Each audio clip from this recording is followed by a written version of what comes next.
ഒരു മാനസിക രോഗി, ഒരു ഭീരു കേരളത്തിന്റെ മുഖ്യമന്ത്രി കസേരയിൽ ഇരിക്കുക. അയാൾ മാനസിക രോഗിയാണെന്നത് വട്ടുപിടിച്ചു പോയേക്ക്. അയാൾ ചെയ്യുന്നത് എന്താണെന്ന് അയാൾക്ക് അറിയില്ല. ആ കൊച്ചി പറയാം, എന്റെ വീട്ടിൽ ഞാൻ ഇവിടെ ഇരിപ്പുണ്ട്, എന്റെ കരഞ്ഞുണ്ടായിരുന്നത് ഞാനടാ തിരിച്ചിതായിരുന്നു സാരിയിരുന്നു, ഞാൻ അവനെ വിളിച്ച് ചെയ്യാം, ഞാൻ വിളിച്ച് വാക്കാ പറയുന്നത്. നിന്റെ മകൻ അവിടെ പഠിക്കുന്നുണ്ട് കുറവീങ്ങാട്ട്. നമസ്കാരം, മലയാളി വാർത്തയിലേക്ക് സ്വാഗതം.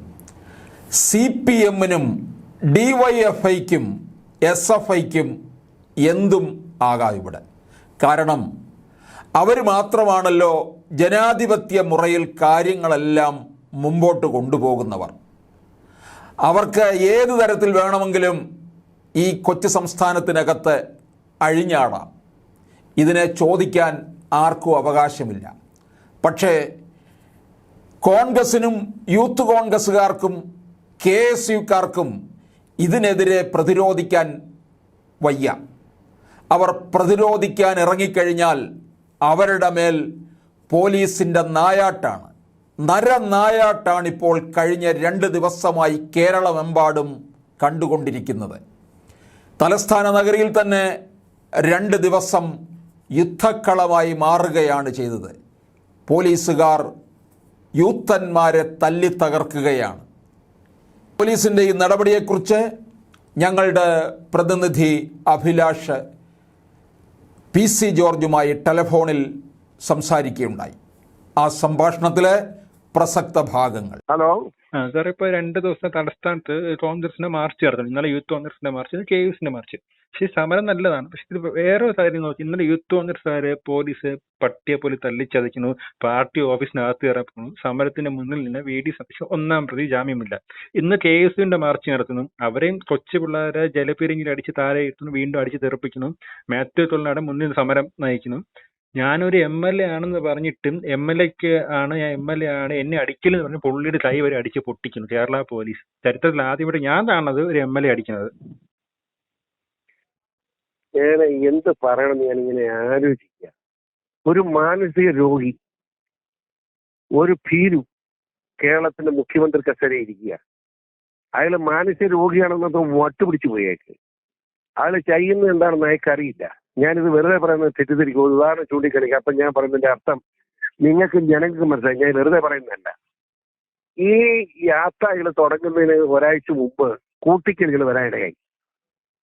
കൂട്ടിക്ക് വന്ന പാർട്ടി കാശ് പിരിച്ച് പാർട്ടിക്കാർ 25 പേർക്ക് വീട് വെച്ച് കൊടുക്കുക. ആ വീട് വെച്ചിട്ട് താക്കോൽ കൊടുക്കാൻ വന്നതാണ്.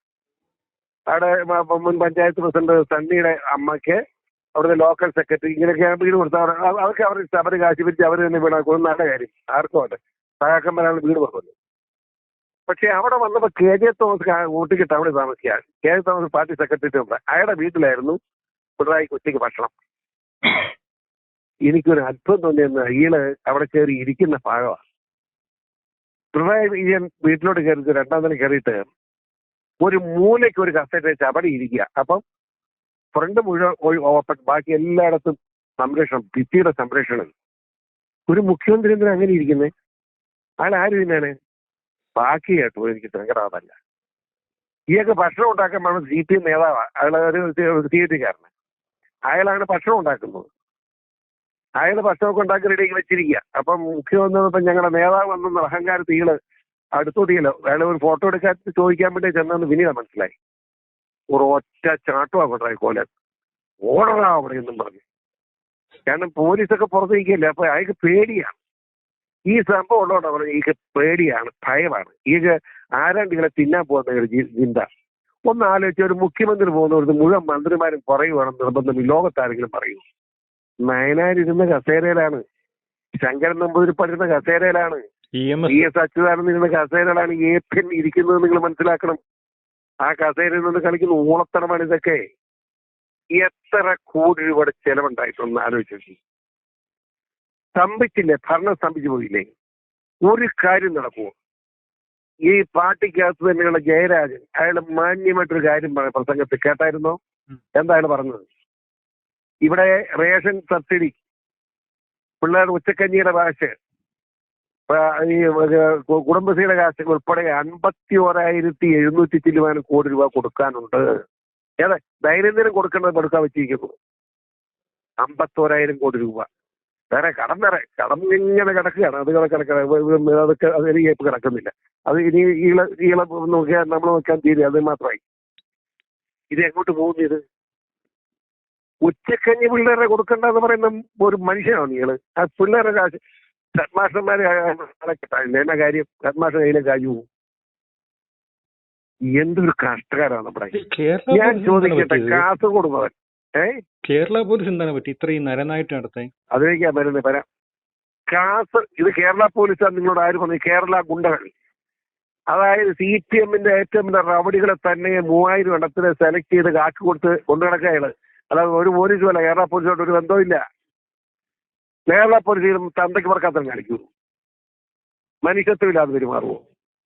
കാസർഗോഡ് തിരുവനന്തപുരം വരെ ഇപ്പൊ എത്തിയിട്ടുണ്ടെങ്കിൽ എത്ര പേര് ആശുപത്രിയിലുണ്ടെന്ന് ആലോചിച്ച് നോക്കി. പ്രതിപക്ഷ നേതാവിനെ പോലും ജാമ്യമില്ലാത്ത വകുപ്പ് കേസെടുക്കാമെന്ന് ലോകത്ത് കിട്ടിയിട്ടുണ്ടോ? ഒരു പെങ്കൊച്ചിനെ ചാലിമൺ കണ്ടത് ഒരു പെങ്കൊച്ചിനെ പിടിച്ച് വലിച്ച് ഒരു പോലീസുകാരനെ തലപ്പിടിച്ച് വലിക്കുന്നത്.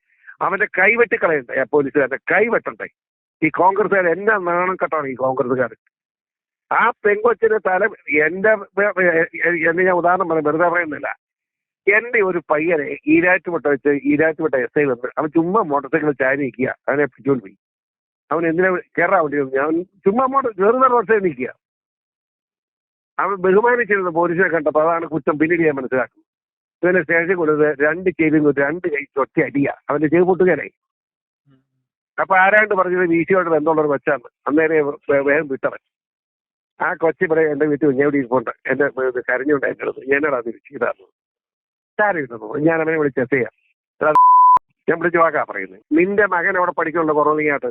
2 മണിക്കൂർ 5ാം ക്ലാസ് പഠിക്കുന്ന നിന്റെ മകന്റെ ചെവി ഞാൻ അടിച്ചു പൊട്ടിക്കും. പോയിക്കോളാം. ഞാൻ വണ്ടിയിൽ ഇറങ്ങണം, ധൈര്യം ഉണ്ടെങ്കിൽ തടഞ്ഞോളാൻ പറഞ്ഞു. ഇപ്പൊ കാണിച്ചാ ആ വാക്കാൻ പറഞ്ഞത്. ഞാൻ പോവാടാന്ന് പറഞ്ഞു. എന്നിട്ട് ഞാൻ വീട്ടിൽ കയറി ഷർട്ട് മുണ്ടും മാറി വണ്ടി സ്റ്റാർട്ട് ചെയ്തു. ഞാൻ കുറഞ്ഞങ്ങാട്ടി എന്നപ്പോഴത്തേന് ഇവൻ എനിക്ക് നിന്നെ ചെന്ന കൊച്ചെ പിടിച്ചോണ്ട് പോയി സ്കൂളിൽ നിന്ന്. ഇത് ഞാൻ കൊടുത്തേനെ. അത് അവന്റെ മാനിട്ട് കൊടുത്താൽ അവൻ വേദനിക്കുള്ളൂ. ചേട്ടനെ ഉണ്ടായെന്നറിയോ? പിന്നെ അവൻ ഈ സ്റ്റേഷനിൽ വന്ന് ഈരാറ്റോട് വന്നില്ല. അവൻ അന്ന് ലീവ് എടുത്ത് പോയി. അത് ഞാൻ ട്രാൻസ്ഫർ മേടിച്ചത്. ഇന്ന് വരെ അവനെ കണ്ടുകിട്ടില്ല. മനസ്സിലാക്കാണ് ഫോനെ കണ്ടുകിട്ടിയില്ല. കണ്ടുകിട്ടേ കൊടുത്തതിനെ പറ്റി. മനസ്സിലായോ? അങ്ങനെ ചെയ്യണം. ഞാൻ ചെയ്താ പറഞ്ഞ്. അതുകൊണ്ട് ഈ കോൺഗ്രസ്സുകാരൻ കേൾക്കാൻ വേണ്ടി പറയുക. കോൺഗ്രസ്സുകാരോട് പറഞ്ഞു കൊടുക്കും. ഇതൊന്ന് അനിയൻ ഒരു കാര്യം ചെയ്ത് ആ കോൺഗ്രസ്സുകാർക്ക് ഒന്ന് ഇട്ട് കൊടുക്കുക. ഞാൻ പറഞ്ഞു കൊടുക്കണം. ആ പെങ്കൊച്ചിന് അപ്പനുണ്ടോ? ഉണ്ടെങ്കിൽ അപ്പനോട് ഞാൻ പറയുന്നു, പോയി ആ പോലീസുകാരനാണോ അവനെ ഏതാണെന്ന് എനിക്കറിയത്തില്ല, ഒരു കാക്കിയിട്ടവനാ, അവന്റെ തല ഒപ്പിച്ച് വലിക്കുക, അവന്റെ കൈവട്ടണം, വിടരുത്. മനസ്സിലായില്ലേ? അങ്ങനെ ചെയ്താൽ ഇവരൊക്കെ നന്നാവും. എത്ര പാവങ്ങൾ ഇപ്പൊ ജയിലിൽ അടിച്ച് ആശുപത്രിയിലാക്കിയിട്ടുണ്ടോ പറ. ഒരു ഉഴനാടൻ ഏറ്റവും കൂടുതൽ മുഖ്യമന്ത്രി വിമർശിക്കുന്നുണ്ട്. അവനെ കൊടുക്കണമെന്ന് പിണറായിക്ക് വൈരാഗ്യമുണ്ട്. ആ വൈരാഗ്യം തീർക്കുന്ന ഭാഗമാണ്. എന്റെ ദൈവം തമ്മിലായി ഞാൻ ഇപ്പം ഒന്നുമല്ലാത്ത നിലയിൽ നിൽക്കുമ്പോൾ ഞാൻ രാഷ്ട്രീയമായിട്ട് മിണ്ടുന്നത് ശരിയല്ല. അല്ലെങ്കിൽ ഞാനിപ്പോ അതിനെ കരിങ്കൊടി കാണിക്കാൻ വേണ്ടി കരിങ്കൊടി ഉണ്ടായിരുന്ന വട്ടാണോ? കരിങ്കൊടി കറുത്ത് ഉണ്ടാക്കാം വട്ട്. ഇതൊക്കെ രസമല്ല. ഈയിടെ ഒരു മരിച്ചു വീട്ടിൽ ചെന്നപ്പോൾ മരിച്ചു വീട്ടിന്റെ മുകളിൽ ഒരു ഇപ്പറേ കുത്തിയിട്ടുണ്ട്. ആ കരിങ്കൊടി മാറ്റി കഴിഞ്ഞ് ഇങ്ങനെ പോയുള്ളൂ. എനിക്ക് അതാ പറയുക മാനസികമാണെന്ന് ഞാൻ പറയാം. നിങ്ങൾ കറുത്ത് കണ്ടവണ്ടെ കാണുന്നത്. ഇങ്ങനെ വല്ല ഊളംപാറ കൊണ്ടുപോയാൽ പറ്റുകയില്ല. നല്ല കുതിരവട്ടത്ത് പറ്റുകയില്ല. അതിലും വലിയ കൂടിയ വട്ടാശുപത്രി കൊണ്ടും നോക്കണം. അല്ലെ അവർക്ക് പറ്റുകയില്ല. ഞാനൊരു വട്ടാശുപത്രി കൊണ്ട് അഡ്മിറ്റ് ആക്കട്ടെ. അല്ലെ കുഴപ്പമാണ്. കമ്മ്യൂണിസ്റ്റുമായിട്ട് തീർന്നു പോയില്ല ഇതോടെ. കമ്മ്യൂണിസ്റ്റുകാർ നാണിച്ച് നിൽക്കുകയാണ്. നീ എന്നാ ചെയ്യും? അവരെ മിണ്ടാൻ പറ്റുമോ? ഇതൊരു മുഖ്യമന്ത്രിയാണോ ഇയാള് തിരുവനന്തപുരത്ത് ചെന്ന് തീരുമ്പോഴത്തേക്കിന് എന്നായിരിക്കും?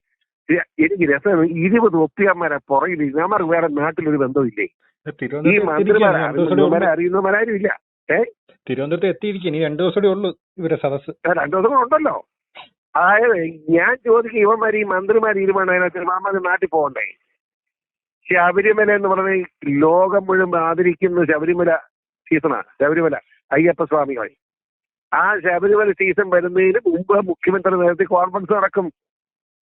ഞാൻ എത്ര കോൺഫറൻസ് പങ്കെടുത്തതിന് അവിടെ വിശുദ്ധിയുള്ള കാര്യങ്ങൾ തീരുമാനിക്കും. അങ്ങനെയാണ് നടത്തുന്നത്. ഒരു പ്രശ്നമില്ലാതെ ശബരിമല സീസൺ കഴിഞ്ഞു പോകും. ഇത്തവണയോ അങ്ങോട്ട് തിരിഞ്ഞു നോക്കിയില്ല. മുഖ്യമന്ത്രി കോൺഫറൻസ് വിളിച്ചില്ല. ഉദ്യോഗസ്ഥന്മാരാണ് വിളിച്ച് തിരുവനന്തപുരത്ത് കണ്ട് കണ്ടെന്ന് പറയും. എനിക്കറിയില്ല. നമ്മുടെ മന്ത്രി രാധാകൃഷ്ണൻ, അയാളൊരു വേദമന്ത്രി, അയക്ക് ഇങ്ങനെ ഇപ്പോഴാണ് എനിക്ക് സങ്കടം. അയാൾ എപ്പോഴാണ് ചെന്നേ? 23-ാമത്തെ ദിവസം ശബരിമല ചെല്ലുന്നു. ശബരിമല തീർത്ഥാടനം 20 ആദ്യമായിട്ടാണ് ഒരു ദേവസ്വം മന്ത്രി അങ്ങനെ ചെല്ലുന്നത്. അല്ലെങ്കിൽ നട തുറക്കുമ്പോൾ എത്തേണ്ടതാണ് അവിടെ. പിന്നെ ഇവനൊക്കെ മനുഷ്യനാണോ? അതായത് നാസ്തികനല്ലേ. ശബരിമല പെണ്ണുങ്ങളെ തുണിയിലാകെ കയറ്റാൻ നോക്കിയാൽ പറയാം. ഞാനല്ലേ അന്ന് ആദ്യം പോയി തടഞ്ഞത്, എനിക്ക് നല്ലോണം അറിയാമല്ലോ. അതിനല്ലേ എന്നെ 5 തവണ അറസ്റ്റ് ചെയ്ത് ആ വൈരാഗ്യ. ഇതൊന്നും ശരിയല്ല പോക്ക്. ഇതൊക്കെ ദൈവത്തിന് മുമ്പ് ശിക്ഷിക്കപ്പെടും. ഞാൻ ചോദിക്കട്ടെ, ഇതുപോലെ ചൂട് നോക്കിയ വെള്ളം പറ്റി 2 ദിവസം കൊണ്ട്. മീനിച്ചില കോട്ടയം ജില്ലയിലും ഇടുക്കിയിലും ഒക്കെ ഭയങ്കര തകരുകയായിട്ട് മഴയാണെന്നാണ് പറഞ്ഞത്. ഇപ്പൊ 2 ദിവസം കൊണ്ട് മഴ നിന്ന് മറ്റു വെള്ളമില്ല. എന്റെ വീടിന് പിൻവശം തോട്ടി വെള്ളമില്ല. ഇത് ദൈവശിക്ഷയാണ്. ഇത് കൊറോണ പോയെന്ന് പറഞ്ഞു. കൊറോണയുടെ ഡബിൾ ശക്തിയുള്ള സാധനം വന്ന് ചാടിക്കഴിഞ്ഞു. ഇത് തിരുവനന്തപുരത്ത് 4 മരിച്ചു. മിണ്ടാതിരിക്കുക. തിരുവനന്തപുരം സിറ്റിക്കകത്ത് 4 മരിച്ചിരിക്കുക. ഇതുവരെ മിണ്ടുന്നത് തിരുവനന്തപുരക്കാരെ പോലും അറിയിച്ചിട്ടില്ല. അവിടെ മുഴുവൻ പടർന്നു പിടിച്ചുകൊണ്ടിരിക്കുക. ഇവന്റെ കുന്തം യാത്ര കൊണ്ട് അങ്ങോട്ട് ചെല്ലുമ്പോൾ അവിടെ മുഴുവൻ പകരും. ഇത് എത്ര ആയി കണ്ടത് വിളിക്കുന്ന ആർക്കറിയാം? മനസാക്ഷി ഉണ്ടെങ്കിൽ യാത്ര നിർത്തി വെക്കണ്ടെങ്കിൽ. ഈ യാത്ര കൊണ്ട് കാര്യമില്ല, യാത്ര കൊണ്ട് കൊറോണ വളരെ വ്യാപകമാകുന്നതുകൊണ്ട് ഞാൻ നിർത്തിയിരിക്കുന്നത് പറയാനുള്ള മര്യാദ കാണിക്കണ്ടേ? അത് കുടുംബത്തിൽ പറഞ്ഞതല്ലേ ഉണ്ടാവും. ഈഗോ ഉണ്ടാവുമോ? ഇവനെ ഉണ്ടാകുകയല്ല. സങ്കടമുണ്ട്, അത്ര പറയുന്നു. ഒരുപാട് സന്തോഷം സാർ.